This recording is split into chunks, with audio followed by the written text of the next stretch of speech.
Olá, tudo bem? Graça e paz, eu sou o pastor Emanuel. Essa é a segunda aula falando do livro de Atos dos Apóstolos, onde nós estaremos construindo com vocês, com cada um dos discípulos e falando sobre isso. E eu quero convidar você nesse momento para a gente orar. Oremos. Deus, te damos graças, Senhor, pela Tua palavra e pelo crescer em conhecimento.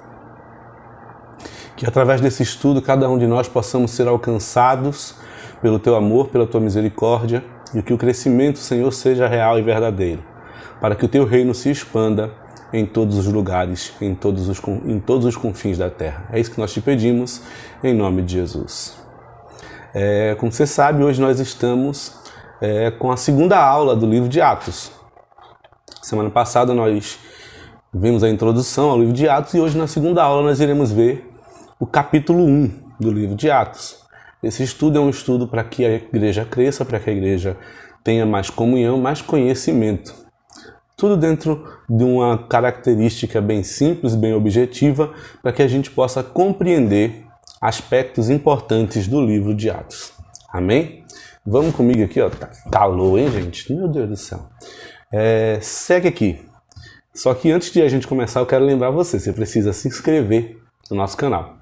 Aperta aí no botão de inscrição, aperta no botão do sininho para você receber as notificações e participar com a gente de tudo que a gente for postando no nosso canal. Lembrando que na segunda-feira tem podcast e assim a gente vai contribuindo com a construção do nosso canal, com a construção do crescimento espiritual da igreja. E sem mais delongas, vamos para a segunda aula, iniciar a segunda aula. Você vai ver aí, ó, capítulo 1, aula 2. Atos dos Apóstolos, ICB Jardim Cajueiro 2022. E nós começamos aí no capítulo 1 falando sobre alguns aspectos. E aqui a gente pensa o seguinte, pega aí nessa introduçãozinha aí, vamos ler a introdução? Estudar o livro de Atos é trazer à memória os gloriosos feitos de Deus, é alimentar nossa alma com a esperança de que o mesmo Deus que realizou as coisas exponenciais no passado, tem poder para realizar de novo em nossos dias. Então, tudo que Deus fez no passado, nós podemos ter certeza que Ele pode fazer hoje, porque Ele não mudou, Ele continua sendo o mesmo Deus. Então, nós vemos essa construção dentro do livro de Atos. Nós vimos também as promessas dentro do livro de Atos. Então, hoje nós pensamos no livro de Atos, estamos estudando o livro de Atos porque nós queremos ver e queremos viver grandes obras, grandes momentos para o crescimento e a expansão da igreja nos nossos dias. Pensando que o Espírito Santo continua atuando e agindo entre nós e nos enchendo com sua graça. Amém, irmãos? Então, dentro do capítulo 1, veja aí no slide, próximo slide, o capítulo 1 de Atos tem início com Lucas apresentando seu último escrito, falando para um tal de Teófilo. Esse escrito era o seu evangelho. Nós estudamos isso, nós vimos na última aula, que Lucas escreveu o evangelho de Lucas e também o livro de Atos. E ele escreveu de uma maneira que fosse bem didática e bem detalhada. Então o livro de Lucas é um livro bem detalhado sobre os feitos de Jesus. E a continuação desse livro de Lucas, o evangelista Lucas, o escritor, o médico Lucas, ele vem escrevendo o livro de Atos com intenção de continuidade, com intenção de continuar aquilo que Jesus fez. Então, ele vem mostrando a continuidade do ministério de Cristo. E a continuidade do ministério de Cristo acontece no livro de Atos. Lucas inicia o livro com essa dedicatória, que nos leva a pensar em várias possibilidades, de acordo com o que se passava na época. Uma coisa é certa, o evangelho foi escrito antes de Atos, onde Atos foi para ser continuação. Nós falamos isso agora, né? Seus ensinamentos e promessas para os apóstolos e para toda a humanidade. Logo, essas obras foram escritas para que a leitura seja uma leitura contínua.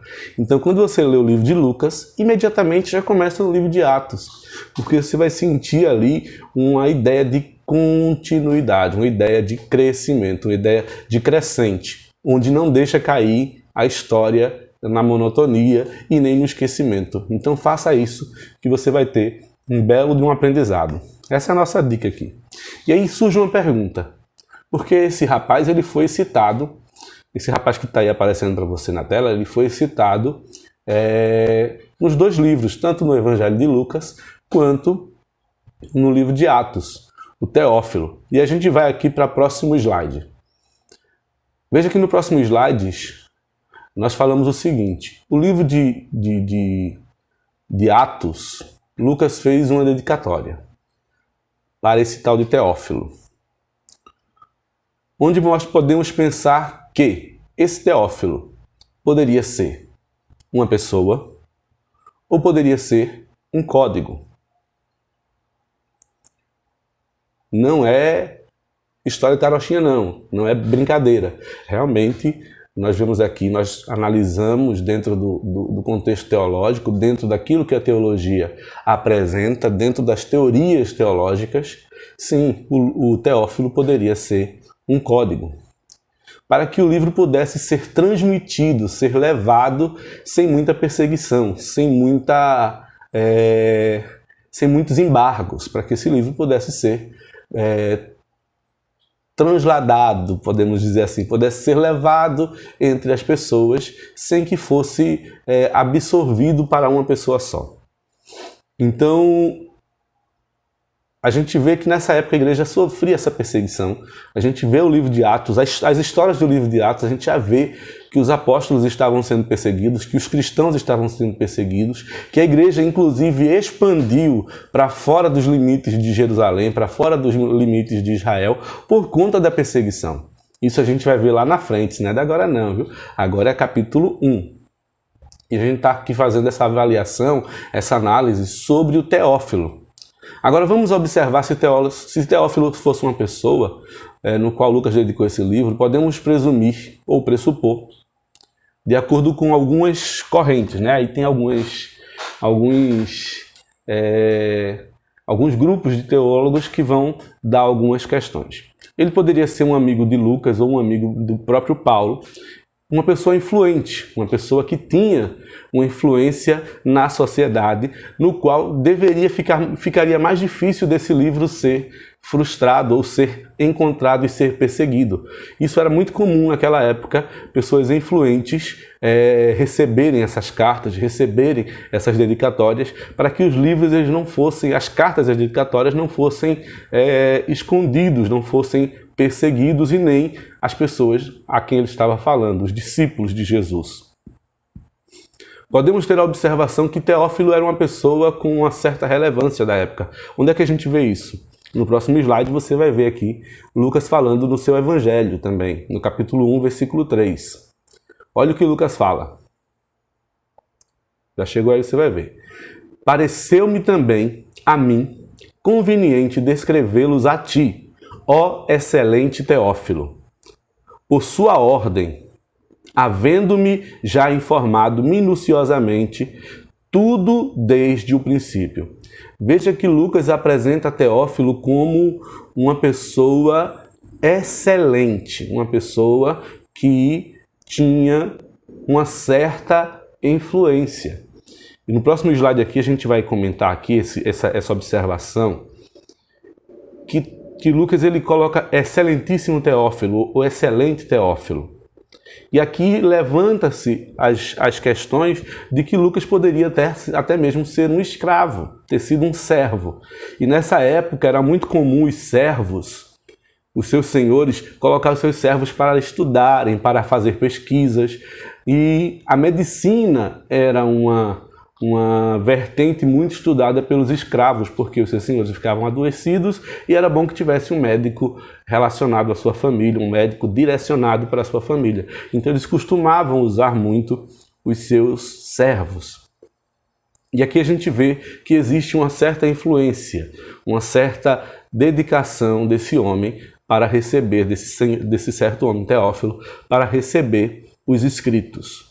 Então veja que Lucas ele não só chama ele de excelente, mas ele também fala segundo a sua ordem.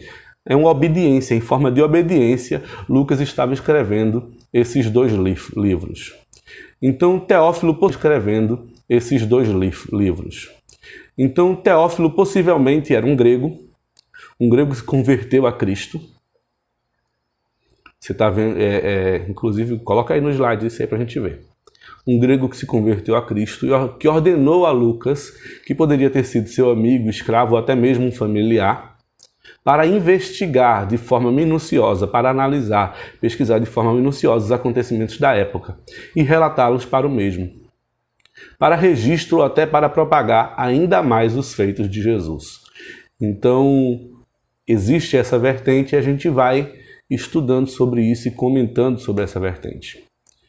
No próximo slide, a gente vai começar a falar, no capítulo 1 ainda, sobre a promessa.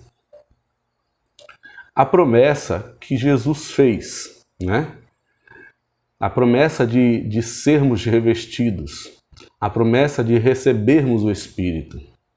No livro de Atos, no capítulo 1, versículo 4 e 5, fala assim, leia no slide junto comigo. E estando com eles, determinou que não lhes ausentasse de Jerusalém, mas que esperassem a promessa do Pai, que disse ele, de mim ouviste.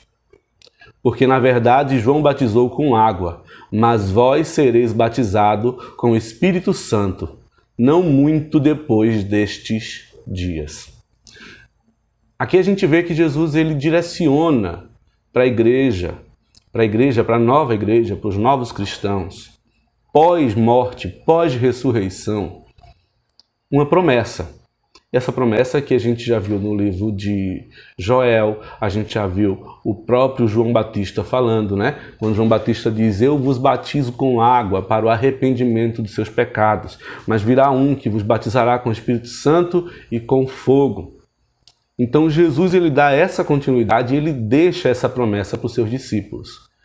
E essa promessa ela vem condicionada a uma ordenança, ficar em Jerusalém. E aqui no próximo slide eu quero ter uma coisa interessante para a gente conversar com você. Vamos lá. Vamos continuar aqui dentro pensando na promessa. No início do livro de Atos, descreve o real objetivo que é continuar falando a respeito dos feitos e promessas de Jesus para com seu povo. E logo nas páginas iniciais relata a promessa feita por Jesus enquanto ainda estava ali entre eles. Antes de subir aos céus, Jesus fala do Espírito Santo de Deus, que irá ficar e consolar eles e ensinar consolar eles e ainda deixar uma ideia de temporalidade do cumprimento da promessa. Em Atos 1,5 diz, não muito depois destes dias. Vai ser rápido, ele está dizendo que o cumprimento da promessa viria rápido, teria um tempo predeterminado. Sabemos que Jesus andou com os discípulos cerca de 40 dias após a sua ressurreição, ensinando e orientando e literalmente andando novamente com eles e falando a respeito do reino de Deus. Após esse tempo, ele ascendeu aos céus. Aqui a gente começa a entender que o livro de Atos ele foi escrito para que a gente entendesse que o reino de Deus ele não parou no dia que Jesus morreu e ascendeu aos céus. Ele tinha uma continuidade, ele tinha uma ideia de continuidade. Jesus ele apresenta desde o início do seu ministério um chamado para a continuidade. Um chamado para o famoso Atos 29, como diz meu amigo Francisco, Atos 2022, né? Todos os discípulos que viriam a partir dali iriam continuar realizando atos do Espírito Santo de Deus.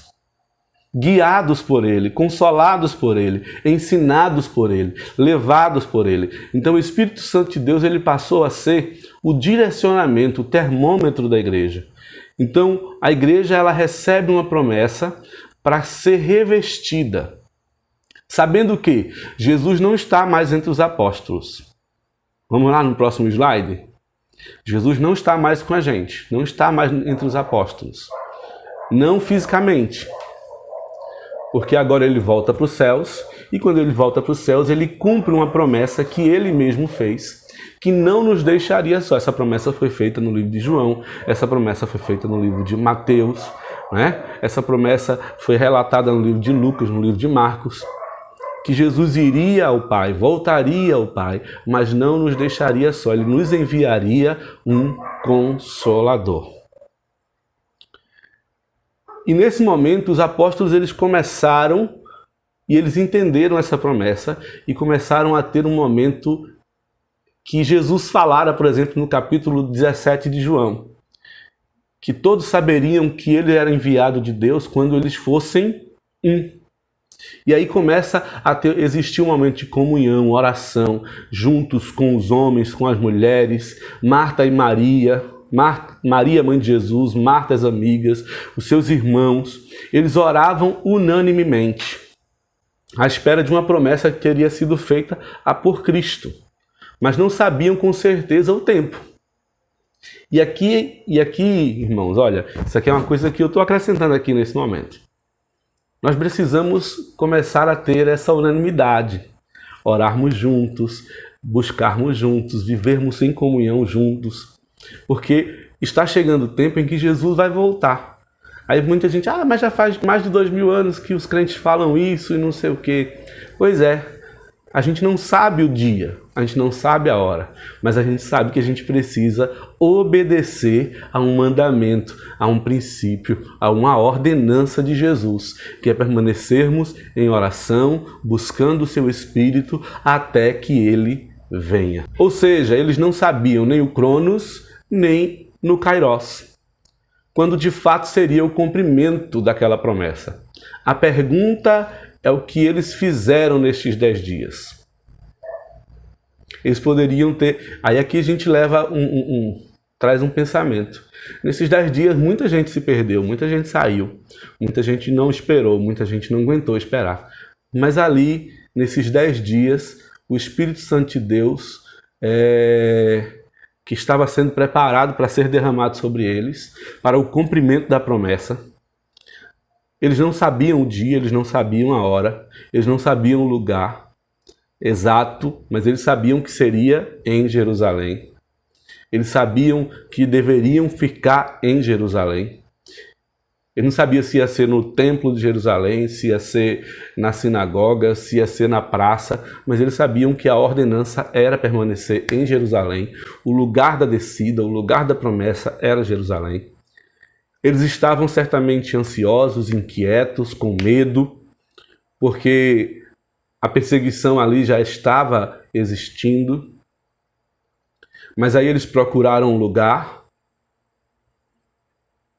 acharam um lugar e se reuniram naquele lugar. E enquanto eles estavam resolvendo isso, eles decidiram levantar quem? Um novo apóstolo, para ficar no lugar de Judas. Pedro exigiu praticamente um currículo bem minucioso, porque agora, veja que o capítulo 1 é um capítulo bem recheado.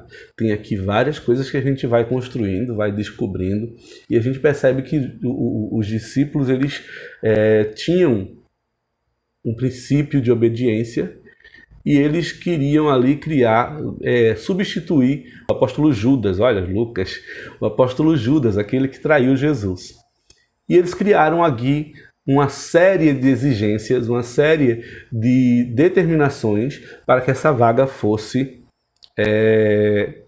ocupada. Veja que isso aqui está tudo dentro da construção da igreja. Aí a gente vai para o próximo slide aqui falando sobre essas exigências. Vamos ler aqui? Para obedecer às exigências propostas por Pedro, o candidato a novo apóstolo deveria ter andado entre eles todo o tempo, ou seja, ser um discípulo antigo, tendo acompanhado Jesus desde sua entrada e saída entre eles. Ter visto o batismo de Jesus por João Batista até o dia que ele subiu aos céus. Vejam que são exigências rigorosas, mas dentre essas exigências, o próprio Pedro não obedece uma delas, a de ter visto o batismo de Jesus por João Batista. Pedro não estava lá, ficou sabendo do acontecimento por André, seu irmão. Observe que os judeus dessa época tinham a concepção de que deveriam ter 12 membros em liderança, pois eles se viam como um novo Israel, onde cada discípulo seria um representante dos filhos de Israel. Nessa prerrogativa, todas apenas nessas prerrogativas todas, apenas 2 discípulos passaram em todos os critérios. Um chamado Barsabas e o outro chamado Matias, onde lançaram sorte e Matias foi escolhido. Quando eles fizeram isso, né, nessa questão de lançar sorte, eles também oraram, viu? Quando eles foram lançar sorte, eles não simplesmente fizeram um sorteio lá, não, eles oraram, porque eles ainda não tinham recebido o Espírito Santo para o direcionamento de quem eles iriam escolher. Porém, eles oraram para decidir qual dos dois seria o novo apóstolo. E aqui a gente vê alguns pontos interessantes. Eles gostavam, eles tinham a necessidade, porque eles se consideravam a nova Israel. Eles tinham essa percepção de uma nova Israel, de um novo reino, de um reino diferenciado. E para manter esse reino, eles queriam que tivesse 12 líderes, 12 apóstolos, que representavam cada uma tribo de Israel. Tendo escolhido, a gente vai aqui, ó. Portanto, podemos observar que o capítulo 1 de Atos dos Apóstolos traz a narrativa principal de todo o livro, falando de Jesus, de sua continuidade e promessa, feita ao seu povo, onde é no capítulo 1 que temos o versículo-chave do livro, que se encontra em Atos capítulo 1, versículo 8. Vamos ler? Mas recebereis a virtude do Espírito Santo, que há de vir sobre vós, e ser-me-eis testemunhas, tanto em Jerusalém, como em toda a Judéia e Samaria, até os confins da terra. Veja que esse termo testemunhas, ele não está relacionado a você ir num júri e falar sobre alguém, mas ele está relacionado a você se tornar um mártir, a você dar a sua vida por algo ou por alguém. Então, quando nós falamos esse termo aqui, nós estamos vivendo todas as promessas escritas para o livro de Atos. Estamos trazendo o livro de Atos todo dentro desse versículo, dentro dessa promessa. Primeiro, permanecer em Jerusalém, né? Aí vai acontecer o que com você? Você receberá a virtude, o poder do Espírito Santo, que irá descer sobre você, que irá vir sobre você. E você será testemunha, tanto em Jerusalém, como em toda a Judéia e Samaria e até os confins da terra. E a gente vê que o Evangelho de Cristo, quando desceu o Espírito Santo, começa ali, em Jerusalém. Firme, forte, mensagem de Pedro, 3.000 almas, batismo. Mais uma mensagem, mais 2.000. Dali se espalha. Começa a perseguição, eles começam a sair para Samaria, para os redores de Jerusalém, quando daqui a pouco chega na Grécia, em Roma, e se espalha por todos os confins da terra, até chegar em mim e em você hoje. Então a ação do Espírito Santo de Deus ela foi contínua, desde o capítulo 1 de Atos até hoje. Desde o derramar do Espírito Santo no capítulo 2, que é a próxima aula, até hoje. E nós continuamos sendo testemunhas do Espírito de Deus. Continuamos sendo testemunhas de Cristo. Levando essa palavra, levando esse evangelho, levando essa vida. E aí a gente está já chegando no final. Vê que coisa linda. Tá vendo que aula rápida, que aula gostosa? E a gente vai para o próximo slide. O próximo slide a gente vai falar sobre o ambiente da vinda do Espírito Santo. Né? O ambiente da vinda do Espírito Santo. Ele se baseia em três pilares. Olha aí no próximo slide. Obediência, expectativa e unidade. Repita aí na sua casa, assistindo o vídeo, você já fica pensando. Para que o Espírito Santo ele venha, para que o Espírito Santo ele desça sobre nós precisamos sermos obedientes, criarmos uma expectativa e estarmos em unidade. Não é? Jesus manda eles irem a Jerusalém, versículo 4. Diz, olha, não saia de Jerusalém até que do alto seja revestido do poder. Estejam em oração, unânimes, constantemente em oração, a expectativa da descida, buscando em oração. Em um só propósito, um povo unido, um povo ligado. Aí eu volto lá para capítulo 17 de João, quando Jesus faz a oração dizendo que para que nós possamos ser um, como o Pai está e eles são a unidade, a expectativa e a obediência faz com que a descida do Espírito Santo se revele e venha sobre nossas vidas. E aí a gente encerra aqui o nosso capítulo 1 do livro de Atos. Eu espero você próxima semana. Eu espero que você participe, compartilhe, curta. Não esqueça de se inscrever no canal e vem com a gente e deixa Deus abençoar a tua vida. Amém? Deus te abençoe, que a graça do Senhor Jesus esteja sobre cada um de nós. É isso que eu peço em nome de Jesus. Amém.